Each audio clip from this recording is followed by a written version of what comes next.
Okay, so today what I want to show you is we have these, this is an adjustable shelf bracket, and if you see right here on the track, what I'm doing is I am needing to, this is going to be a side panel for a cabinet that I'm building. So what I wanted is a recessed track so that my adjustable shelf bracket fits flush like this.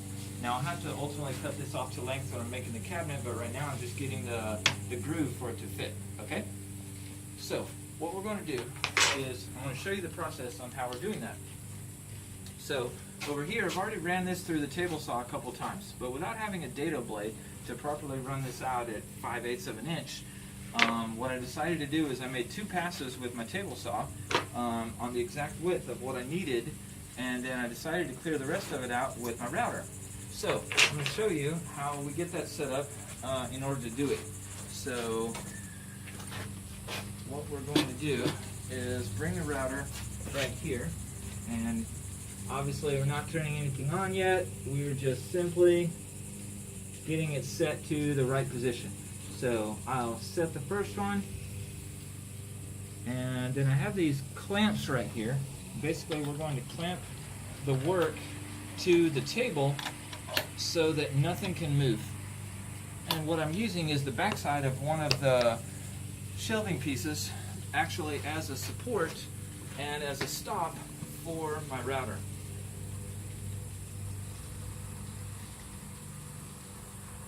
Now, a router is a tool that is going to make a ridiculous amount of sawdust, and it blows every which way.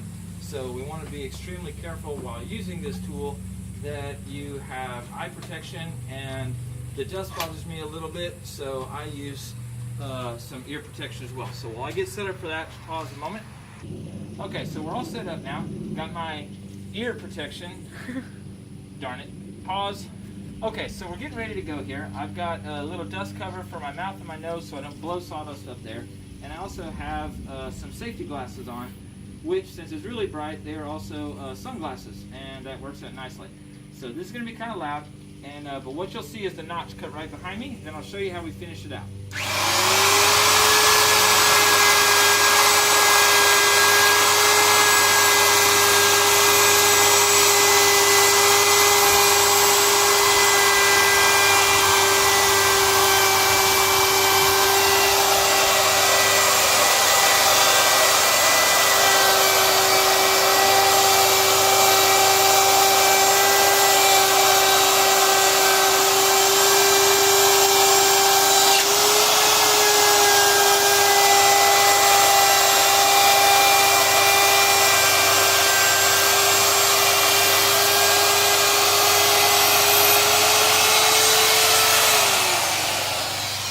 Okay, we'll put our router back over here.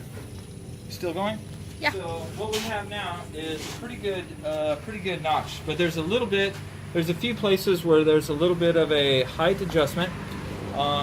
Before we started, we already tried to make sure that this fits, and if we're kind of looking at here right now, what we got is we knocked out all the pieces, and voila, everything is now fitting beautifully. And as I'm running my hand along here, I don't know if you can see it, but it looks like there's a little tiny, maybe a high spot kind of right in here. So what I can do with that is just take this wood chisel and check the edges. And I'm running the wood chisel. If you can see the chisel, the blade, what we're going to do is you run the blade down just like this and put the blade where it's flush against the bottom. And then the blade is sharp, so it really just kind of picks up any of the pieces real fast, just like so. Guess I can take that off now. And on the other side, just like this, shouldn't take much. And voila. We'll put this back in. And now you can see it's nice and flush. So this is another one that's ready to go. And thanks for watching. That is how you make a groove for an adjustable shelf bracket without using a dado blade. Thank you.